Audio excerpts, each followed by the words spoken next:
I'll go again.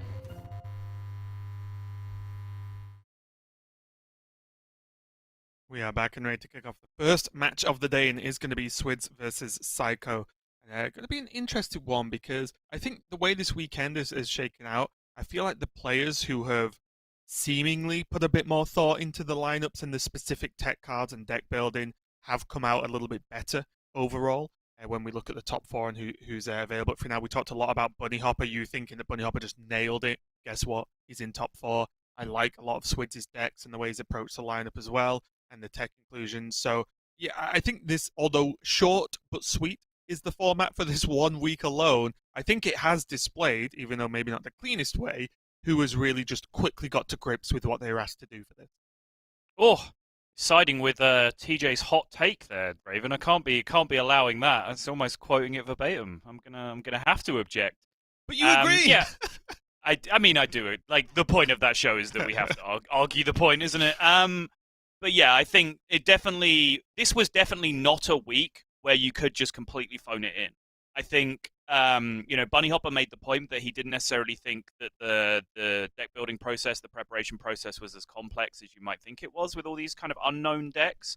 But you certainly just couldn't give it a hard no and just say, I'm just going to wait till the day before submission, grab some lists and submit them, which, certainly some players have done some weeks in Grandmasters historically. So that is got to just be a good thing, right? To make people push their boundaries and actually put some planning and thought into doing things. But yes, I think, you can see down here when we get to the bottom, Paladin, Shaman, Druid, Hunter versus Paladin, Shaman, Druid, Hunter. And it's markedly similar most series in terms of 3 classes plus 1. So, if you correctly predict that metagame, then you start getting into that world that Bunny Hopper was talking about, where actually it's pretty easy to solve your decks for X when X has so few variables, right? I do agree, and that is definitely how it's played out. But I will say, there are players who have just submitted the same decks as previous weeks, right? Some of the Druids look the same as your queue on ladder. Some of the Hunters look the same as your queue on ladder, so on, so on, so on. So I do think that, although Bunny Hopper says it's easy, I'm sure someone who's got a PhD and stuff, thinks a lot of things are easy that I think are difficult. So, sure. But I do think there is a difference between, yes, you could work it out, to actually pulling it off and doing it the right way. But it looks like we are diving straight. Number 1, I love the speed already. Swid's going to be on that Druid Sarah card. We've seen some pretty crazy games out due to that one card, and Seiko is going to be on his. Yeah, and reminder of the stakes: if Seiko wins this series, he is guaranteed into Division A. And now we are dealing with Seiko in particular. Some of you may have noticed that I talked about 4 scenarios in the intro, but only covered 3 of them.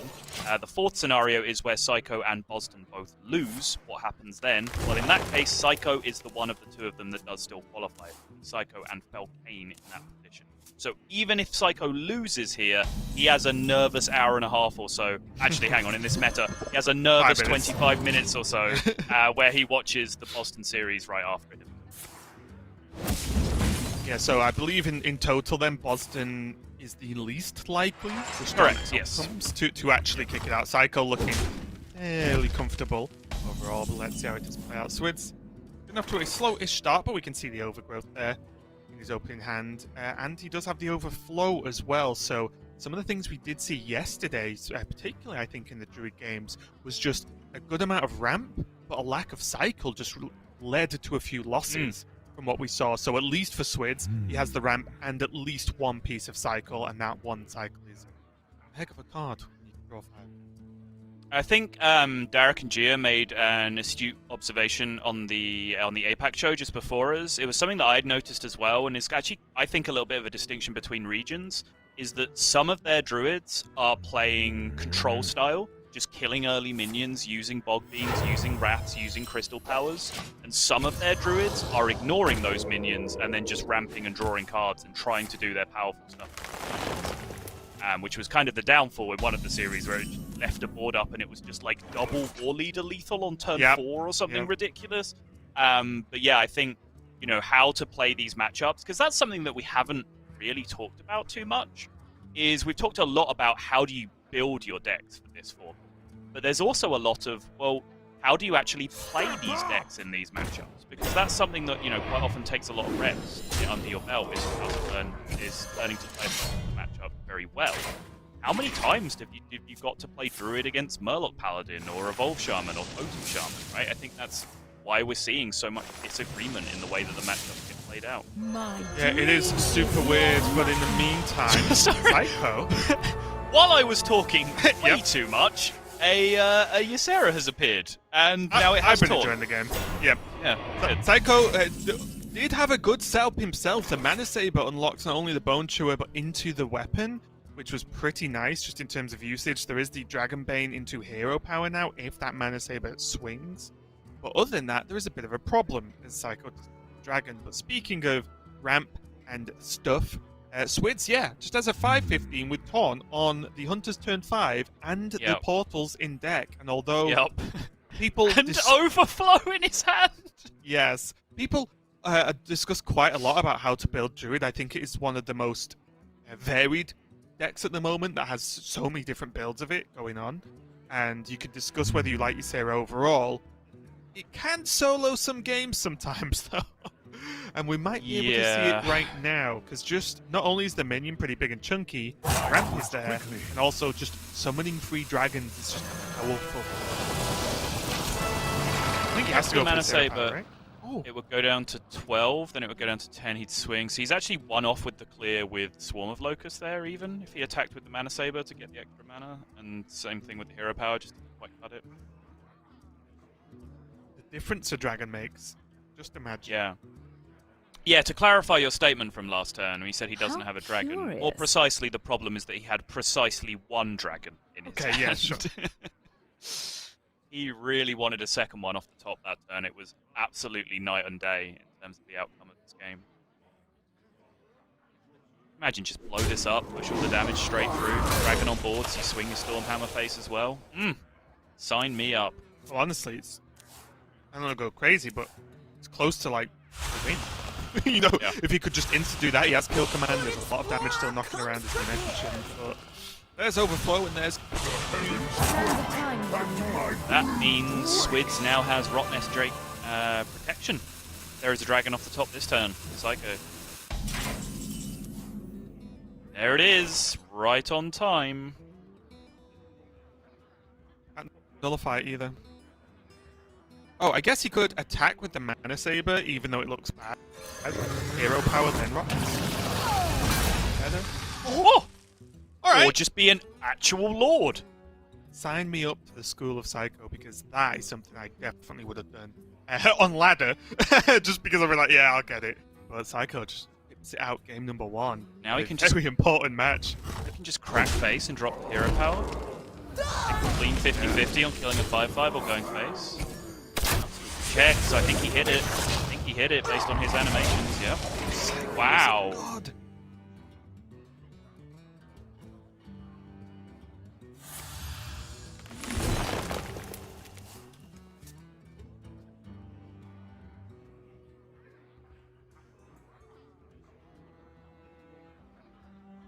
Seiko, or Swidz, sorry, really trying to dig here. Not really too worried about board presence with these Eagles. Just trying to hit as many Dream Portals as he can right now. Yeah, he probably does have to go for the Glowfly though, doesn't he? He can't just let himself be hit for what feels like 1,000,000 damage next turn without some kind of threat on the other side. We can see that Unleash the Hounds plus Kill Command is a ton of damage if he does fill the board. Curious. But I don't think just a Starfall's going to cut it. Could Starfall double Bog Beam? Standard time run low. He'd probably do that to the Dragonbane and the Rotnest if he was going to go for it. Yeah. I think now ramping into 8 is way different for a Hunter than ramping into 7. I don't think he's scared about that Mana Saber anymore. It's still his job. Yeah, I agree.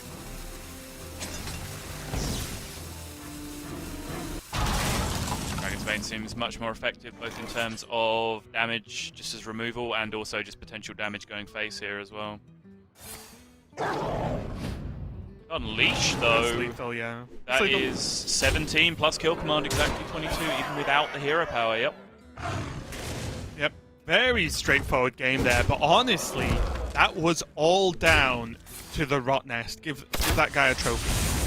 Because that was insane. The fact that he actually killed Ysera so easily, one, you can see the difference it would have made if he had the second dragon to activate it on the on-curve turn to enter the Ysera on its own.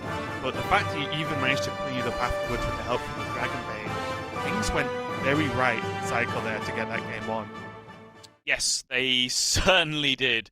I don't know whether you call that like fortunate, unfortunate, high rolly, low rolly, because, you know, obviously he whiffs on the dragon for the turn 5 where it's just a straight blowout, and then because of that he has to take a much more, you know, difficult situation, but then he just jams it anyway and spikes, killing the 515, so he can just start pushing face. So I guess it all kind of comes out in the wash, but again, I think Seiko navigated through the early game turns as well as he could. It was a fairly straightforward game. Just played his curve with Highlander Hunter. Druid played their curve, which ends in playing 9 drops with Taunt on turn 4. But yeah, regardless, I think that you just have to call it as it was. It just came down to that one big moment where the huge Ysera ended up getting sniped. It really did, but honestly, when you play with Rot Nest, when you play with Dragon Bane, you have to take the risks sometimes because it's the winning play, right? So it worked out for Seiko overall, getting a win when it did not look like it after that very early Ysera from Swidz, but that was only game 1. I did say today would be lightning fast. It seems to be kicking off that way. But we're going to go to a quick break and set up a game number 2 between Seiko and Swidz. Don't go anywhere. We'll be right back with some more Hearthstone.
We are back and ready to continue our first series of the day. It's going by pretty quickly so far, but it is going to be Swidz versus Seiko, game number 2. Seiko taking game number 1 there with some faith, I would say. in some of the Hunter cards in his list. Getting a win means that he cannot queue his Hunter again, but has other decks to choose from, i.e.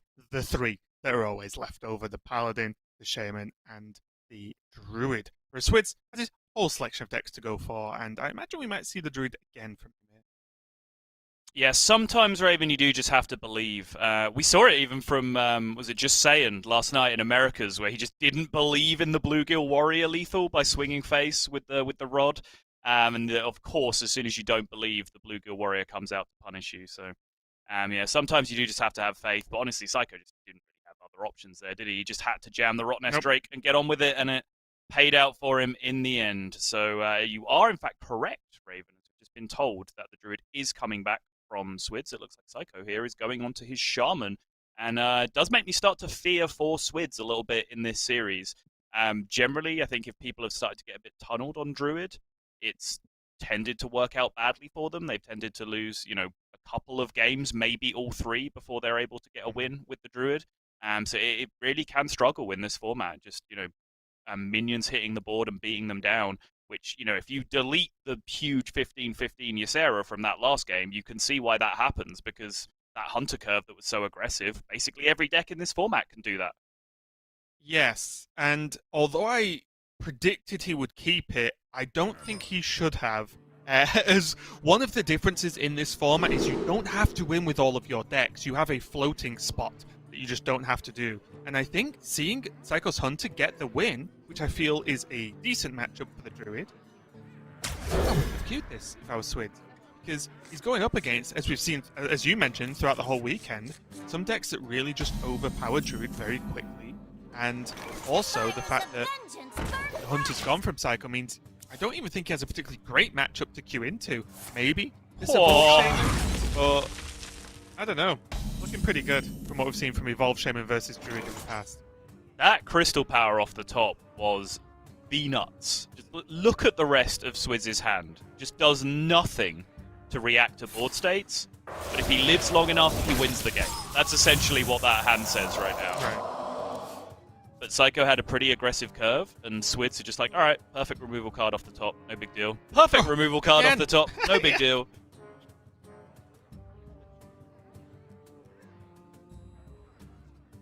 I think he's okay at leaving it upright for now.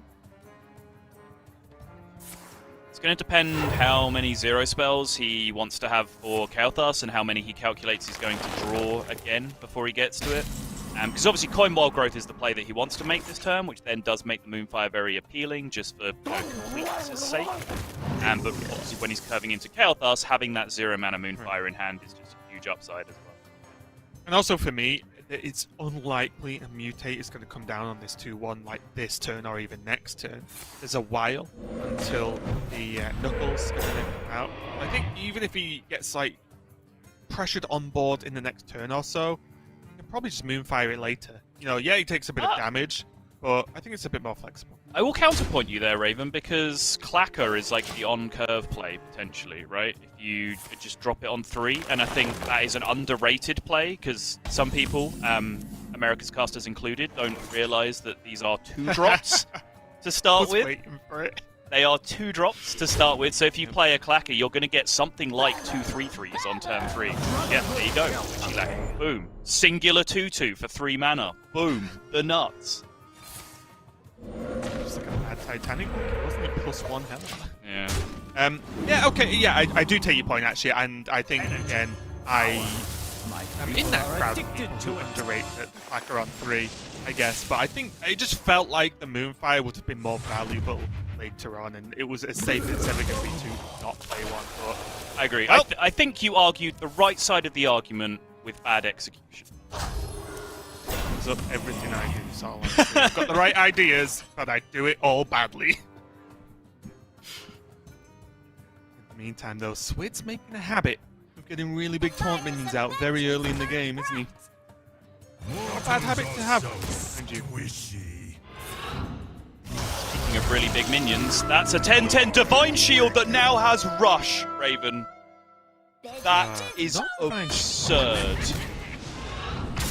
The Og Merchant, a bit of a crowd favourite, and by crowd favourite I mean caster favourite in this duo at least. I love the Og Merchants, and they are doing work, and that potentially just game winning right there. Because how does this Colossus of the Moon ever die against Druid? Just nails the 10 attack 10 drop. What a hero. How curious. First the Rot Nest, and now the Colossus of the Moon into Rush. Hey, if there was ever a day where Seiko needed a little bit of the run of the cards, it was today, right?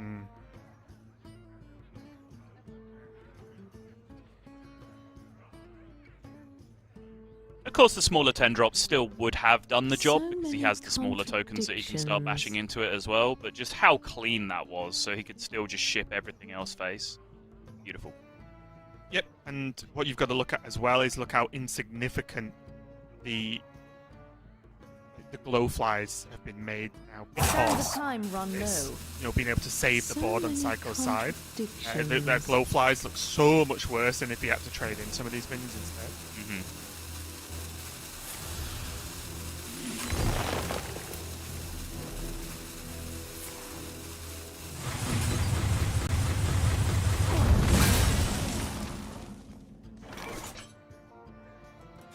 Second in both for Seiko, right on time here as well. If he doesn't draw a decent card at least next turn, he'll be pretty much forced to drop this Galakron, so getting at least up to the 4/4 rushes is pretty huge there.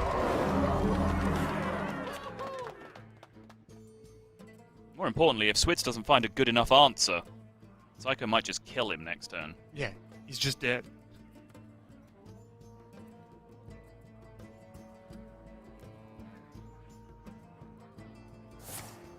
You gotta do it, right? Just say they don't. Yeah. Just he say has they the don't taunt, have he has damage. Ironbark. I guess, yeah. He has Ironbark, which is something, don't get me wrong. It's not great, but most importantly, even not 4, which means right at this split second, the Colossus of the Moon has to trade into the 3/5, which is obviously an absurd amount of damage to block out for Swidz. Yep.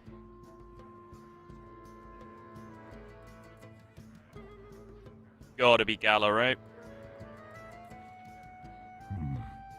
Does seem better than just Invocation. Can't imagine greeting this. I mean, maybe your eyes light up at the idea of getting the claw, the guaranteed extra damage going to face, but that's extremely ambitious. Get it done. Now, do you trade in the way that takes the most damage off the board, or do you trade in the way that lets you hit your opponent in the face? Psycho says the former. The storm approaches. Very interesting. I think if I was in that seat, I would have just said, how much damage can I get to his face? Because there are cards such as Bogspine Knuckles in the deck, even a Stormforged War Axe is there as well. So there is damage from hand that exists. Krunks too.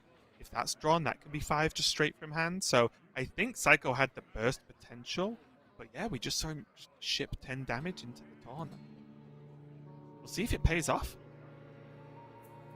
It doesn't alarm me. Well, anyway, let me rephrase. Like, missing 10 damage always alarms me. But I definitely understand the logic behind it, because he is extremely scared of, like, Gift of the Wild, for example, which he knows is in Swidz's deck. We can see it in hand. Suddenly, if big taunts come down on a ton of minions that Seiko has done nothing about, all of those outs you talk about just go bye-bye, right? Like, you're talking about weapon damage. Those won't get to go face in that scenario anyway.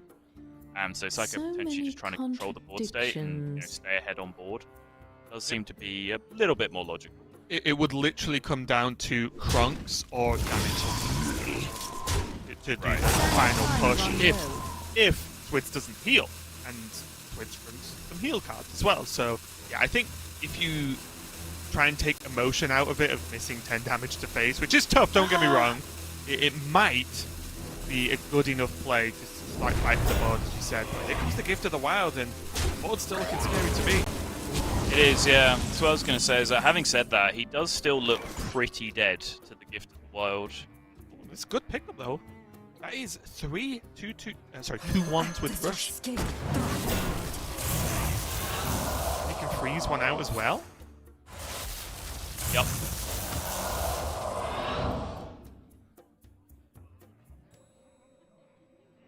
So he can kill 3 of them and freeze one. Oh no, he can kill 4 of them. Sorry, because one's at 2 health. No, Raven, he can't. He's got 1 mana left. He can't do invocation. Oh wait. Sorry, yeah, he's on 8. This is a mistake I make a lot of the time. When I get really into the game, I glance at like Druid's mana and presume that everyone plays with a fair amount of mana.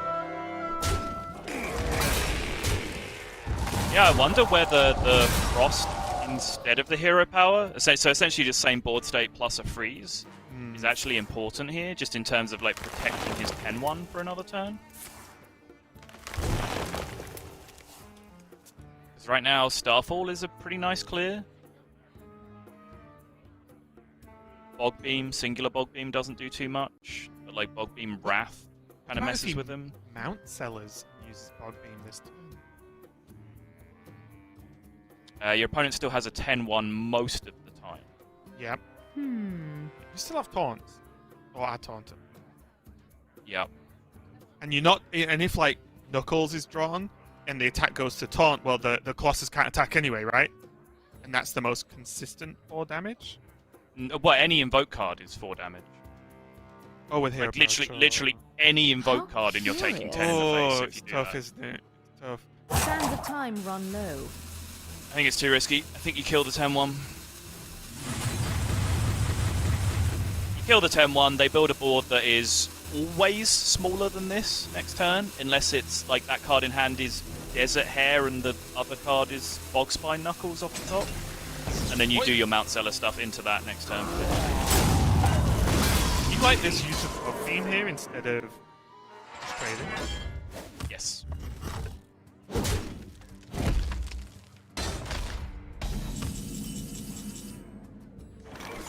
Again, this board should be pretty small from Seiko, so even if Swidz doesn't draw spells with the Mount Seller, his board is strong enough that he might just be able to just say Mount Seller go next turn anyway, right? Okay.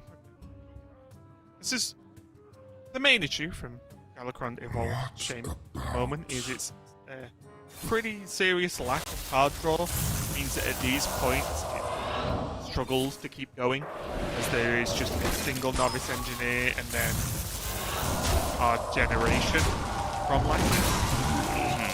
That's about it. The rest is just press hero power and hope. Kronks, I guess, is the another card that can have high impact with 1 draw. Outside of that, I wonder if Seiko is just going to hold, yeah. I hope he gets Knuckles, maybe, next turn. There it is. Mount Seller say go. I supply only the finest creatures.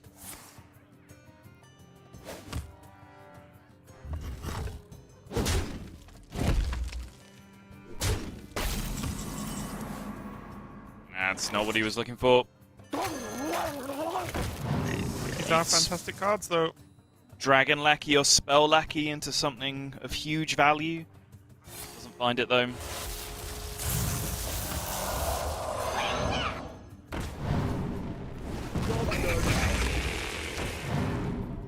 Yeah, the thing I'm most curious about this game is that usage of the hero power instead of the Invocation of Frost on that turn. You know, we debated about whether you remove the Colossus or not for so long. Because he did provide Swidz with a lot more options to be able to do so. As it stood, like, he cleared the board and still had one of his 4/4s left up. So if Seiko had frozen that 4/4, like, in this exact world we played out, it wouldn't have made a difference. But still, I think maybe more often you kind of protect your big minion to be able to swing face that way. Yeah, it's really crazy, isn't it? As I imagine this game is coming to the close quite soon. Really interesting that even with the trading the board away and not trying to just go face and hope for a draw off the top, I'm definitely not saying that was better, but just trading the board away means if you cannot keep that board forever, you will lose just because the nature of having card draw. Just a weird game. I would have thought, I think most people would have thought after that Colossus, the game would just looked very one-sided, or should have looked very one-sided. It did, yeah. Yes, I think it's 2 turns, actually, because there's the turn where he didn't take the aggressive push on the Galakrond turn as well, right? Trade a little bit more inefficiently to push more damage. He's more vulnerable to Power of the Wild, Savage Roar kind of stuff, but I think I erroneously looked at Gift of the Wild at that point. Like, Gift of the Wild was still a beating for him the way he did it. So it's just really those other cards that he was leaving himself a bit more vulnerable My against. trove of cards is gone. Swidz can summon 1,000,000 dragons next. Not that he needs it.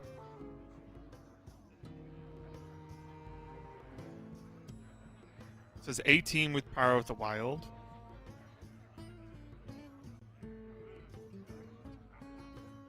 So many contradictions. Fortunately for Swidz, no way to taunt up the old porcupine.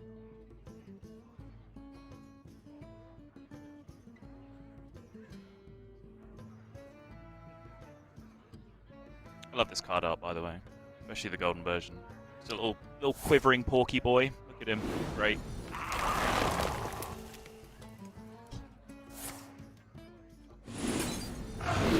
Not that it's going to happen, but it's just interesting to me in some worlds that because of all the minions and low attack, that there's like a question mark just against the druid. It's not going to happen this game, but because druid draws so fast, fatigue is something that you do have to consider now and again. Yeah. I was forgetting there for a second as well. Swidz has actually like cut the Savage Roar from his build of the deck as well. You know, just more of an anti-aggro kind of nod, which is pretty interesting.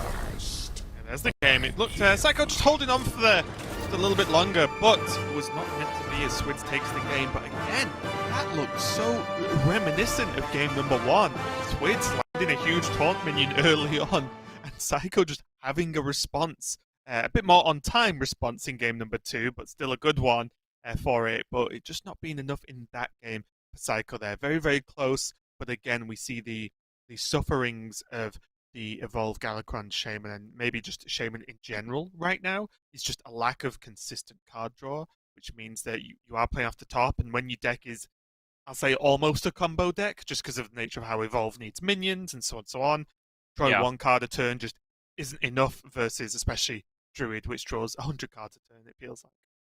Yeah, there's a problem. Like, I haven't seen many lists playing 4 copies of Novice Engineer plus Farsight, which I think is about the most card draw that you can afford to pack in there.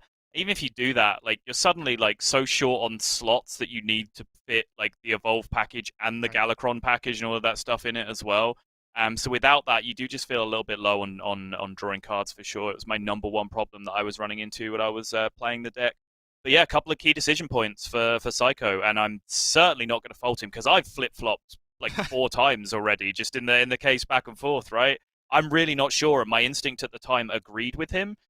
But when you factor in that Savage Roar just isn't in the deck for Swidz, which is something that I'm just only realizing now, so we've got so many deck lists to deal with. There's only a single copy of Power of the Wild, and there's only a single copy of Gift of the Wild that was just a complete beating for him, like either way that he cut it. Maybe the more aggressive route was okay there on the trade. Yeah, there's a chance he could have got away with it. I will say as well that although we're saying Psycho's build as well with the Stormforged Axe, only 1 Novice Engineer and 0 of the Farsights is a little bit slow in the card draw.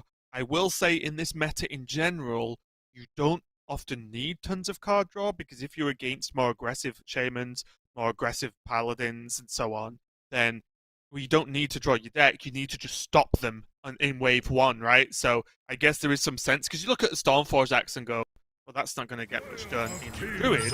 Or versus the other Shamans and Paladins, it gets way more work done. So I'm not saying Psycho's built a bad deck here, but it is just one of the downsides. Not every deck can do everything.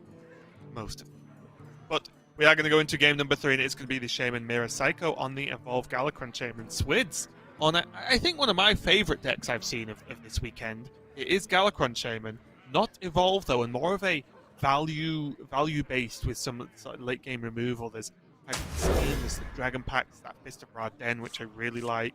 Even just the Lady Vash with those Marsh spawns as well. I like this list. I don't know if it's good, but I like it. Yeah, it's almost like Spell Shaman to go along with his Spell Druid, right? Like, it's just kind of a similar plan, just paying off big expensive spells in different ways. Does have the opening hand scheme, though, which is going to end up being huge, because Seiko actually has opening hand Bunny Hopper, opening hand Bunny Hopper, opening hand Desert Hare into the Boxbind Knuckles, so... I would be terrified if my opponent just played Bunny Hopper against me. I'd be like, right, well, I guess I'll just lose, concede. I can't beat that guy. 1 mana, Bunny Hopper tells you how to play this game. That would be the most broken card in the history of Hearthstone.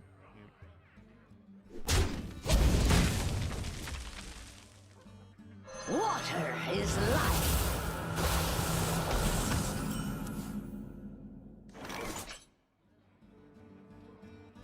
Just in case you are not aware, and I did mention it the other day, but the Fist of Raden along with the Lightning Bolt will guarantee the Reliquary, which is the Priest Prime.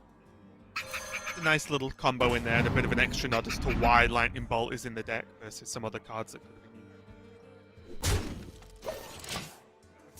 No Mutate coming down here, so Seiko just saying, trade away. He's going to with, probably going to swing this Fist of Raden. I think that seems quite reasonable to me, Sol. I don't think he needs to. He has Hagatha's Scheme in his hand. Like, does he care? I guess it's like 1 less minion that could be an Armet or something that messes or a him up. Nozdormu. Sure, yeah. I just think he has 3 charges of that weapon. I think that's quite a lot of charges.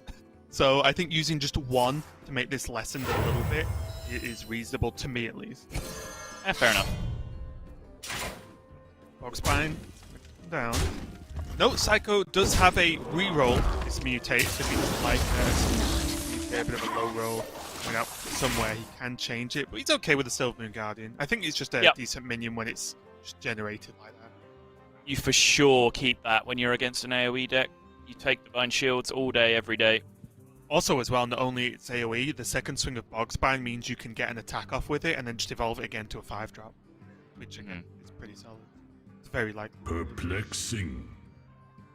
I guess the other route, the other upside of the swing on the previous turn from Swidz is that he put himself in a position where sometimes he just doesn't really have to use an AoE on the following turn. He can just kind of deal with the situation.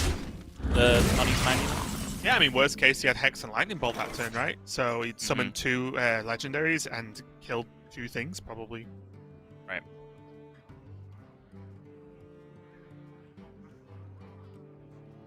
A little bit awkward, but Seiko can go for the Devoted Maniac, rush the 2-1 in along with the Silver Moon, which again, should doing the work. Yeah, swing back to Evolve. Probably just use your face on the shield instead of the 2-1. Get an extra 3-drop that way. Okay. Seems better, right? Yep, it's not like Swidz is running tons of damage, but he does have those Serpent Shrine portals and Marsh Spawns that can get him some lava bursts if you're that scared. But I wonder. I wouldn't be too upset with using your face here. I just think for want of a 2-1, maybe saving 4 might end up worth. It's not a 2-1, it's a 3-drop. There is little time. Yeah, sure. I think the big difference is not the damage that you take, but the damage you don't hit your opponent with. Because that's 4 damage that you can send to your opponent's face if you do it this way. Whereas, you obviously can't attack face with the rush minion. Oh, third option. Don't attack at all. Very interesting.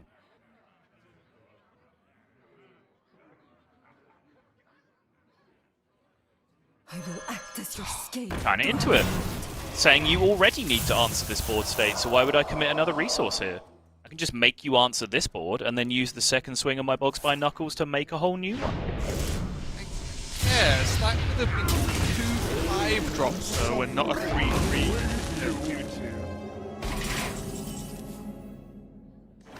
I think he should have swung. Because I think the board he said Swidz had to deal with was a bit too small for me. I do take the point, of course. I do think that because he does have the refill with this Elementalist, or even maybe the Mogu if there was some of his board left.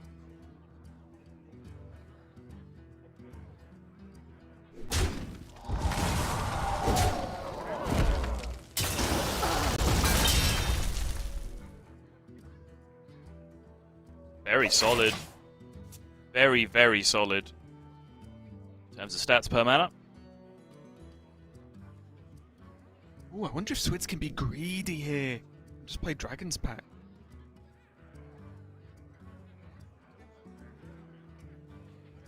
Let's see. Seiko does not have fully invoked Galakron. I must ponder. If he had fully invoked Galakron, no. No way on earth could you be greedy with Dragon's Pack right now, because then, rush minions come out, smack them, boom, take everything to the face, claw, bang, pretty much dead. Yeah, without that option, yeah, very possibly. Ooh, wait. Goes for Invocation of Frost. Solarian calling it.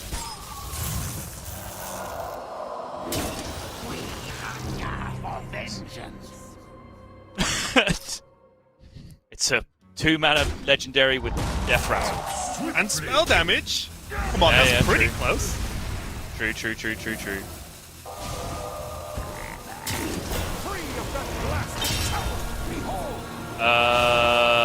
Vargoth? Okay. Oh, excellent. Double frog.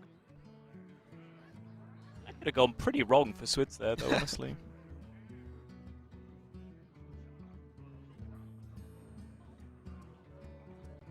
How scared should Seiko be of this Vargoth? What to do? I know we can see Dragon's Pact, right? So I fully get that we have knowledge, but realistically, in a game of Hearthstone, Seiko has Not two very options. to moderately. Somewhere around there. Like Dragon's Pact and Farsight. Those are the beatings for him, I think.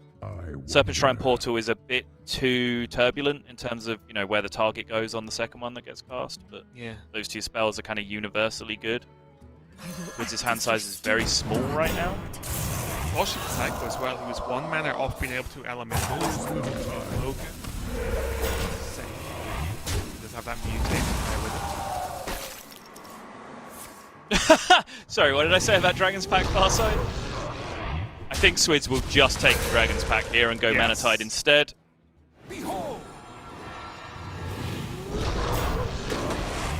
Filth. This was a play that was done originally in the first version of Galakron Shape. It was disgusting because the wolves were even bigger. And they do not have a minion type, Raven. Wait, can I get a Ghost Wolf check? Nope. This is Waste Ward and deal with them.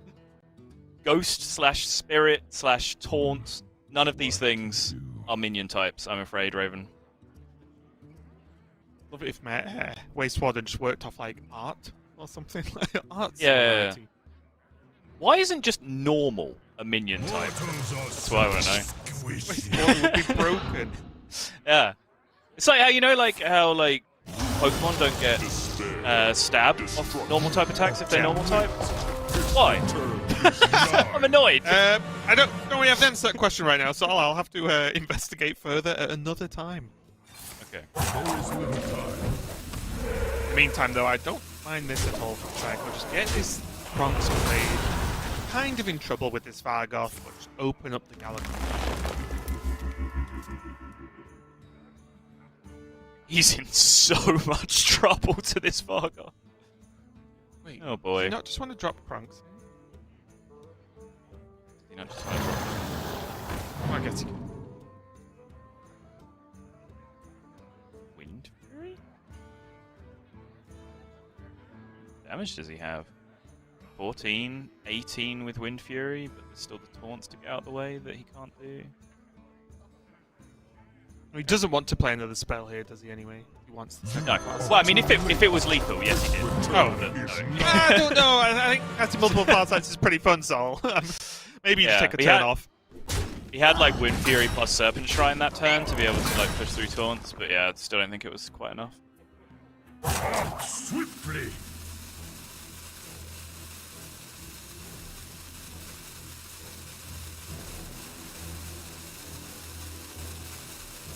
Swidz does know he's got fully invoked Galakron coming back at him next turn. There are huge minions in play. Pretty scary stuff.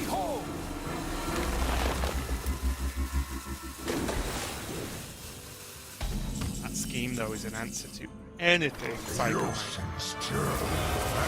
Is. Except if he manages to just make Swidz explode, then it doesn't matter what a board he has. Those 3 doggos might have something to say about that, though, right? Yep.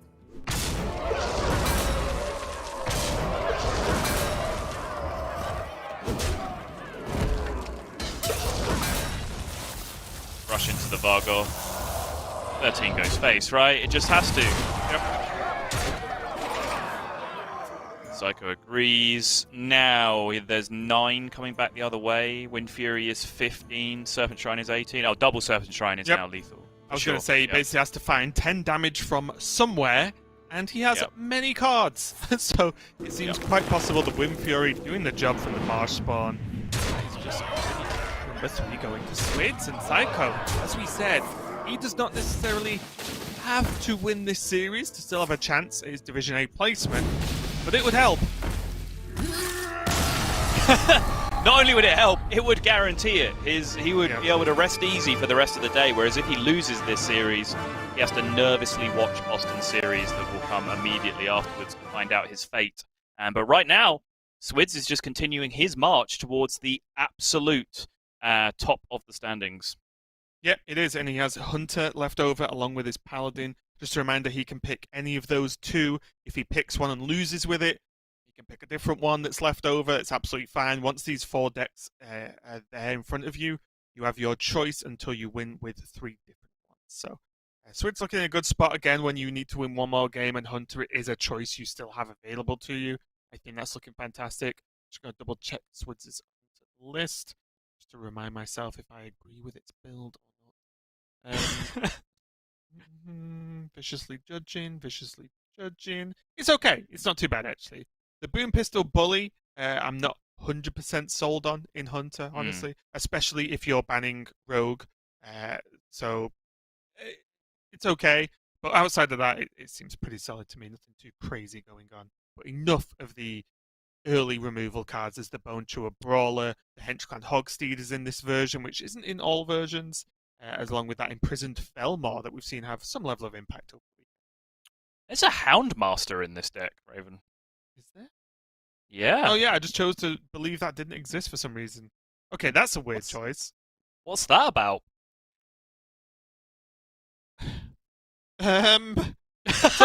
Okay. No, this is why I was silent. So, generally, if you want the general answer, our master makes a taunt, which is good if you're expecting a lot of aggressive decks. You don't have that many beasts, though, especially early game beasts. So I'm not really sure. Maybe it's just really good with Imprisoned Felmar. Coin escaped Mana Saber, then Houndmaster X. It's got stealth. Is that the curve? Is that what we've been missing this whole time? No. Okay, it's my answer. We are going to see the Hunter picked up from Swidz, though. Seiko going to go for the Druid. So as I've been harping on about this weekend, I do feel that Druid is a bit of a tricky match. Wait, for Hunter? Yeah, I think this can be tough. Oh, really? Okay. Because the problem is, if they play Glowfly, then you've already killed them. not all the time, Sol. Look, I'm pretty good at Hunter, but I don't always just smoke them down. Okay. Not even when your curve is 1 drop, 2 drop, 3 drop, 4 drop, question mark, Dino Tamer Brand? It's pretty good, but these are the slower of the 3 and 4 drops, to be fair. Yeah, that's true. Well, yeah, I mean, Dragonbane needs removing, which Druid is very, very, very unequipped. Dragonbane isn't that effective when you have 7 2/2s on the board, to be fair. Also true, yeah. It is one of those matchup, so I'm not saying, Hunter always loses this. It really is for me, though, the tough parts are when Lo-Fi comes down, can't clear it all, and then they build on top of that, right? Because Hunter, outside of exactly Zephyrus, is just not equipped to deal with a board that wide once first.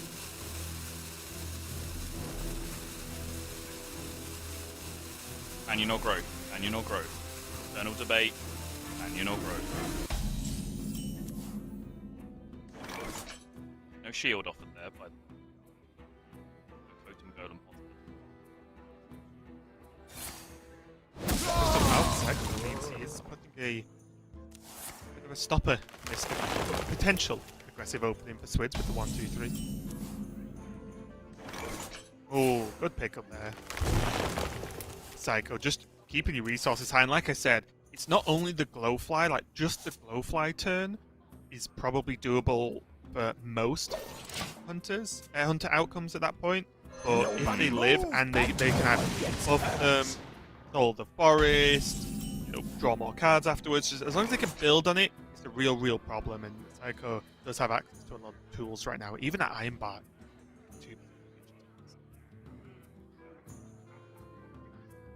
Worth noting that there is no Waste Warden in Switz's Hunter deck, What to do? which is a little bit spooky when it comes to this matchup. It's pretty much the spot where his Houndmaster is, right? Like it's kind of like the direct equivalent. Weird card.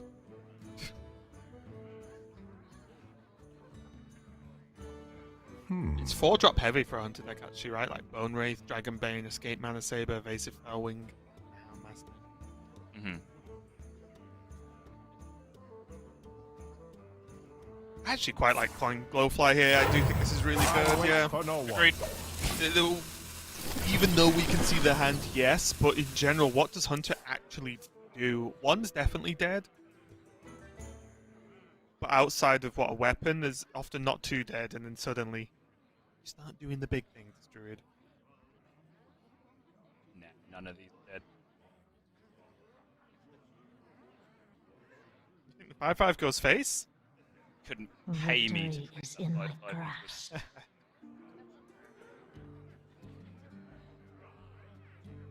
What about if I didn't pay you to trade it? What? That sounds Said much that- worse. Well, I'm just testing, right? You said you can't pay me to trade it. I was like, okay. What if I Victory don't? is in my trade it? grasp. I see.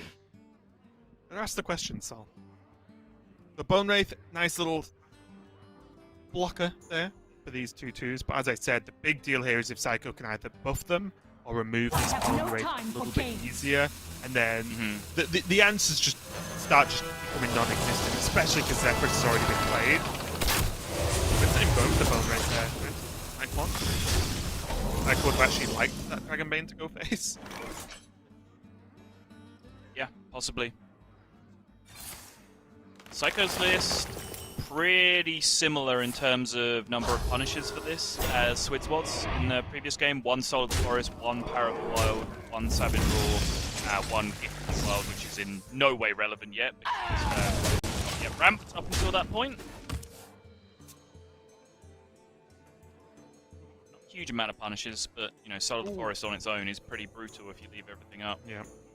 Really good pickup there. That means he can go Primordial Explorer into the weapon. It's off curve, but it means he can just stock it up.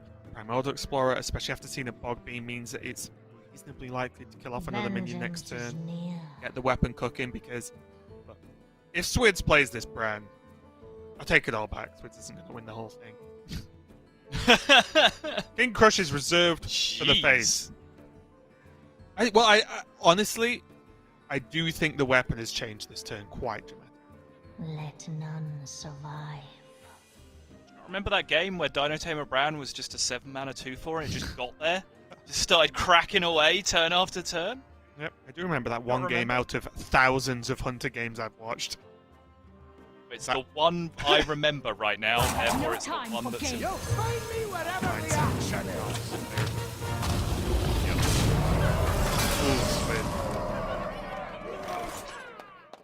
Alright, so Raven is now firmly Team Seiko.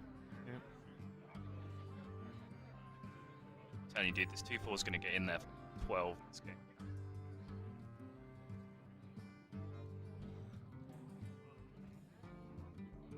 What? I don't think it's that bad, honestly, because, like, Seiko's setting up for an overflow turn, right? This is really awkward for an overflow turn, and he needs to have exactly Moonfire with the crystal powers already gone. It's pretty reasonable.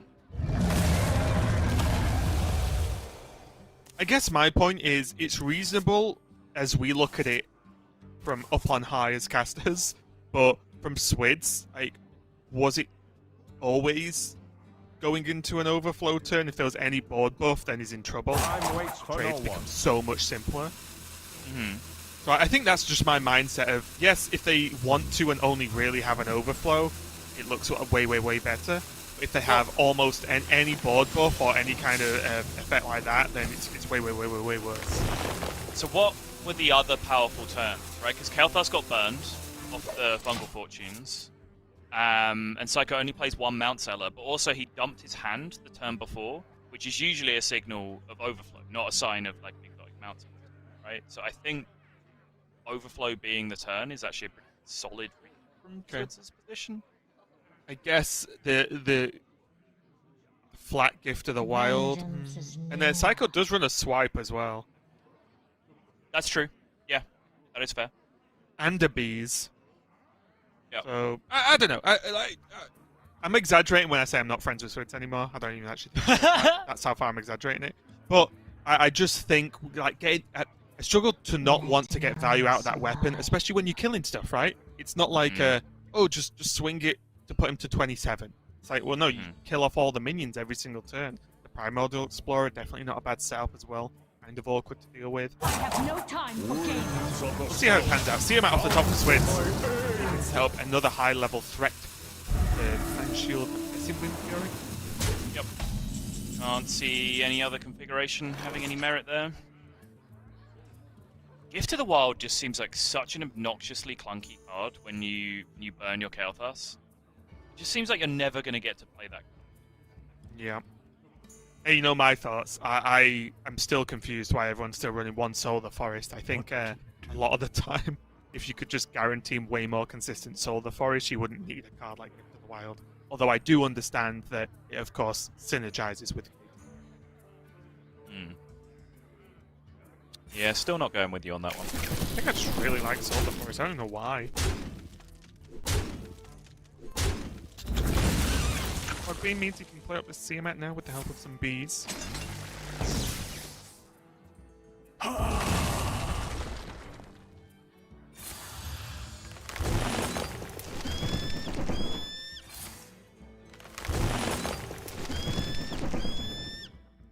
Time waits for no one. I think I like the Power of the Wild as a 3-2 as well. Too crazy. Maybe you buff instead to make them not make Grand finally die unless he feels the other 28. I think Ironbark does just about the same thing as the buff, right? So maybe the Panther is better? Yeah. Either or, I like the Power of the Wild being played this turn for something. I guess, and if you are going to Ironbark, then yes, the extra minion is going to hedge it there. Bit of a slow one here from Swidz, unless he gets what the rush. Nope. Locking in for another go with the Explorer, I think. Go again.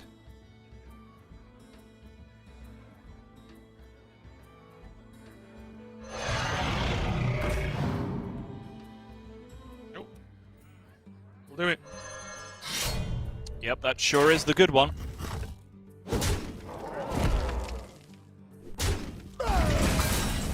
Swidz kind of needs a bomb to drop this turn. Currently, he doesn't have one.